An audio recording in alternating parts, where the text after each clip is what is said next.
শিশু আসিয়া আর দুনিয়াতে বেঁচে নেই। শিশু ধর্ষণ একটি সমাজের মারাত্মক জঘন্য কাজ। এগুলো যদি কোনো বিবাহিত পুরুষ করে তাহলে ভেবে নেবেন সে কোনো মানসিক রোগী। তাকে ছেড়ে দিলে সে বারবার একই জঘন্য কাজ অর্থাৎ ফাঁক পেলেই শিশু ধর্ষণ করবে। সুধী দর্শক, আমি মোহাম্মদ রেজাল হলাদার আপনাদের সাথে আছি।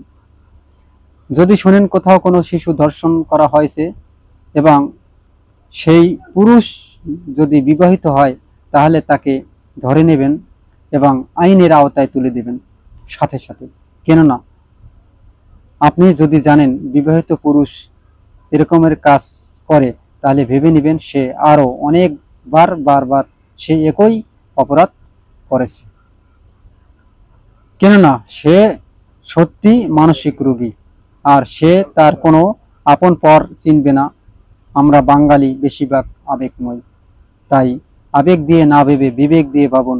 তাকে যদি এমনি এমনি ছেড়ে দেন তাহলে সে আরেকটি জীবন ধ্বংস করে দেবে, এতে সে পিছপা হবে না।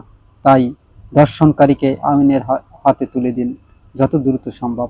এবার আসি গার্ডিয়ানের কিছু কর্তব্য বা কাজ কি। যারা পিতামাতা আছেন, যদি আপনাদের বাচ্চা থাকে তাহলে আপনি অবশ্যই সাবধান করে দেবেন।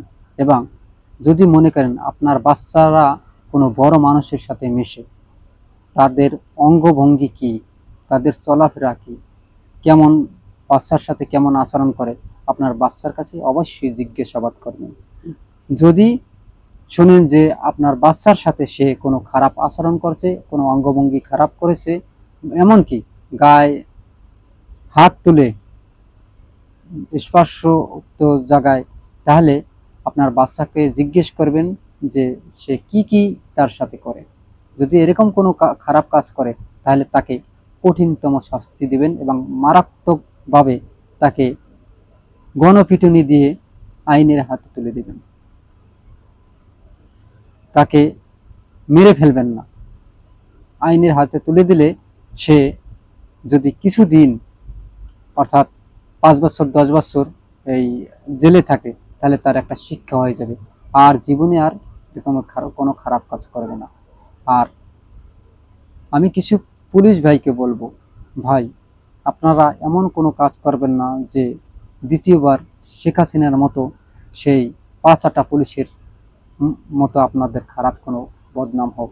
কেননা জনগণ 17 বছর ধরে আপনাদের সম্মান এত নিচে নামিয়েছে যা মানুষকে এত অপমানজনক কথাবার্তা বলে না। বলতো কুত্তা পুলিশ। সচরাচর আমরা মাঠে পর্যায়ে হাঁটি, আমরা জানি ভাই, কেউ কোনো মানুষ পুলিশ বলতো না, যে কুত্তা পুলিশ বলতো। কেন বলতো জানেন? এই যে শেখ হাসিনার কথা মতো নির্দেশ মতো আপনারা যে কাজ করেছেন, মানুষকে মারছেন, অহেতুকভাবে মানুষকে জেলে দিয়েছেন, ঘাড় ধাক্কা দিয়েছেন, থাপড় দিয়েছেন, চোপার দিয়েছেন এবং মিথ্যা মামলা দিয়ে তাদেরকে হয়রানি করছেন, জেলে দিচ্ছেন এবং তাদের এমনকি তাদেরকে গুম করে হত্যা মতো কার্যকলাপ পর্যন্ত আপনারা করছেন। কোথায় আপনাদের সম্মান?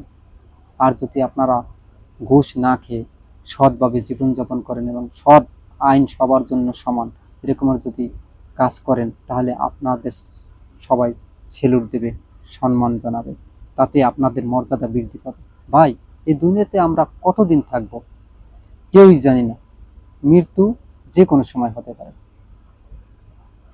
যদি আপনারা এই ঘুষ খেয়ে বারবার এই খারাপ কাজ করতে থাকেন তাহলে আপনাদের প্রতি শ্রদ্ধা কমে যাবে। তার চেয়ে আপনারা যে টাকা বেতন পান এই টাকা দিয়ে আপনারা চলতে থাকুন, দেখবেন ইনশাল্লাহ আপনারা ভালো একটা পর্যায়ে চলে যাবেন এবং ওগুলো দিয়েই ভালো চলতে পারবেন। একজন মানুষের বেঁচে থাকার জন্য কোটি কোটি টাকার প্রয়োজন হয় না। একটা ফ্যামিলি বেঁচে থাকার জন্য হাজার হাজার কোটি টাকার দরকার নেই, লক্ষ লক্ষ টাকার দরকার নেই। সামান্য কিছু ডাল ভাত এবং সামান্য কিছু আত্মসম্মান নিয়ে বেঁচে থাকাটাই কে জীবন বলে। বাকি জীবনকে জীবন বলা হয় না, সেটা নষ্টের জীবন বলা হয়। অর্থ অনর্থের মূল, অর্থাৎ যদি আপনি অসৎভাবে টাকা ইনকাম করে আপনার সন্তানকে খাওয়ান, আপনার স্ত্রীকে খাওয়ান, জবাবটা কিন্তু তারা দেবে না। কিয়ামতের দিন আপনার কাছ থেকে পাই পাই করে আল্লাহ তাআলা হিসাব নেবে। অতএব এরকম জঘন্যতম কাজ না করে সাধারণ মানুষের পাশে দাঁড়ান। এবং কিছুদিন আমি অনেক মিডিয়ায় শুনেছি যে আসিয়াকে যারা ধর্ষণ করছে তাদের কাছ থেকে নাকি টাকা খেয়ে কিছু খারাপ পুলিশ ছেড়ে দিয়েছে। তবে এ কথা কিন্তু বাস্তব। বাংলাদেশের সব পুলিশ কিন্তু খারাপ না। কিছু কিছু পুলিশের জন্য ওই ভালো পুলিশেরও বদনাম হয়। এখনো অনেক ইমানদার পুলিশ আছে যারা ঘুষ খায় না এবং কারো ধার ধরে না। তাদের কাছে সব সমান।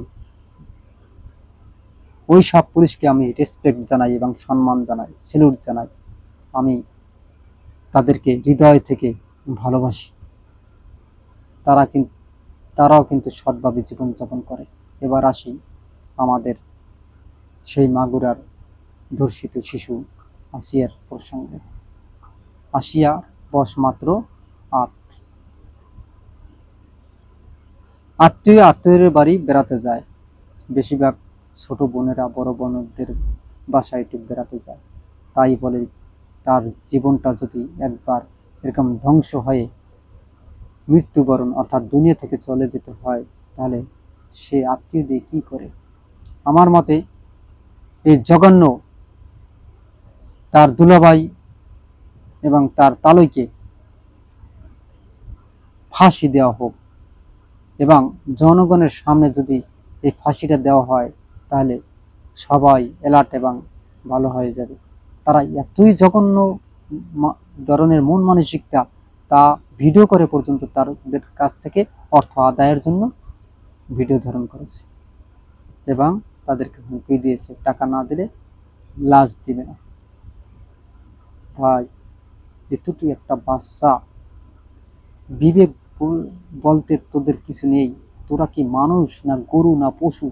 তোরা তোর বাপকে নিয়ে যদি এত জঘন্য কাজ করতে পারো তাহলে তোদের স্থান কোথায় হওয়া উচিত? ভাগ্য ভালো তোদের বাড়ি শুনেছি নাকি আগুন দিয়ে পুড়িয়ে ফেলেছে জনগণ। এটাও চাই না। কেননা তাদের বাড়িতেও কিন্তু শিশু থাকতে পারত বা মহিলা থাকতে পারত। তাদের বাড়িতে যে আগুন দিয়ে পুড়িয়ে দেওয়া হয়েছে এটা আমি সমর্থন করি না। ওই যে আমরা বললাম আমরা আবেগময় বাঙালি। আবেগ দিয়ে না ভেবে বিবেক দিয়ে ভাববেন এবং কোন কাজটা করলে কি হবে এই বিবেক দিয়ে যদি কাজ করেন তাহলে আমাদের দেশটা একদিন সোনার দেশে পরিণত হবে। আর আইন শৃঙ্খলা বাহিনীর উদ্দেশ্যে আমি একটি কথা বলবো, ভাই, বাংলাদেশের আইন শৃঙ্খলা পরিস্থিতি সত্যি একদম নিম্ন স্তরে চলে গেছে। আপনারা বিশ্বাস করেন আর না করেন, এর কারণ কি? এর কারণ হলো আমি মনে করি এই আইনে কিছু কিছু লোক বহিষ্কার করা উচিত এবং তাদেরকে বহিষ্কার করে চিরতরে বহিষ্কার করে নতুন কিছু লোক ঢুকানো উচিত। তাহলে আইন শৃঙ্খলা স্ট্রং হবে। বিশ্বাস হচ্ছে না? আপনারা দেখবেন এর ফলাফল হয়তো বা বাংলাদেশে এক ভয়ঙ্কর পরিস্থিতিও হতে পারে।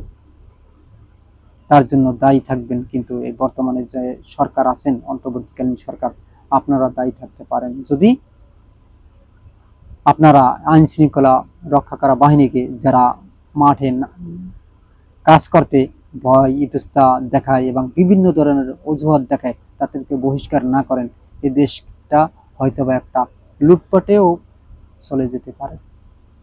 আর কিছু লোক কিন্তু উৎপেতে বসে আছে যে বাংলাদেশে একটা বিশৃঙ্খলা সৃষ্টি করলেই হয়তোবা ইন্ডিয়া থেকে কিছু গোয়েন্দা পাঠিয়ে দেশটা দখল করে নেবেন। এবার ইন্ডিয়ার উদ্দেশ্যে কিছু কথা বলি। ভাই, এটা কিন্তু সেই বাংলাদেশ নয়, 1971 সালের বাংলাদেশ না। আপনারা হুমকি দেন যে 5 মিনিট 10 মিনিটের দেশটা দখল করে নেবেন, এত সহজ না। এই দেশটা দখল করার জন্য অনেক আগ থেকেই বড় বড় লোকেরা উৎপেতে ছিল কিন্তু পারেনি, আর এটা পারবেন না। এটা স্বাধীন দেশ, অনেক বার স্বাধীন হয়েছে। এবার আসি আসিয়া প্রসঙ্গে। আসিয়ার সত্যি আমরা এক ঘৃণিত বাঙালি জাতি হিসাবে আসিয়ার কাছে আমরা ক্ষমা চাওয়া ছাড়া আর কিছুই করতে পারবো না, কেননা নিরাপত্তা দিতে পারিনি, তার জীবন আমরা বাঁচাতে পারিনি, আমরা আসিয়ার জীবন আর ফিরিয়েও দিতে পারবো না। তাই আসিয়ার কিছু মেসেজ এই দেশে পাঠাতে চাই। আপনাদের ছেলে মেয়েদের আপনারা কন্ট্রোল করুন এবং বেড়াতে না দেওয়াই ভালো। আপনাদের ছেলে মেয়েদের কারোর সাথে মিশলে চোখে চোখে রাখবেন, সে কি করে, অপরাধ করে কিনা এবং কার সাথে মিশে কি করে সম্পূর্ণ বিবেচনা করবেন, যাতে আসিয়ার মতো অকালে কোনো জীবন ঝরে না যায়। আজ এ পর্যন্তই। আসসালামু আলাইকুম রহমতুল্লাহি ওয়া বারাকাতুহু।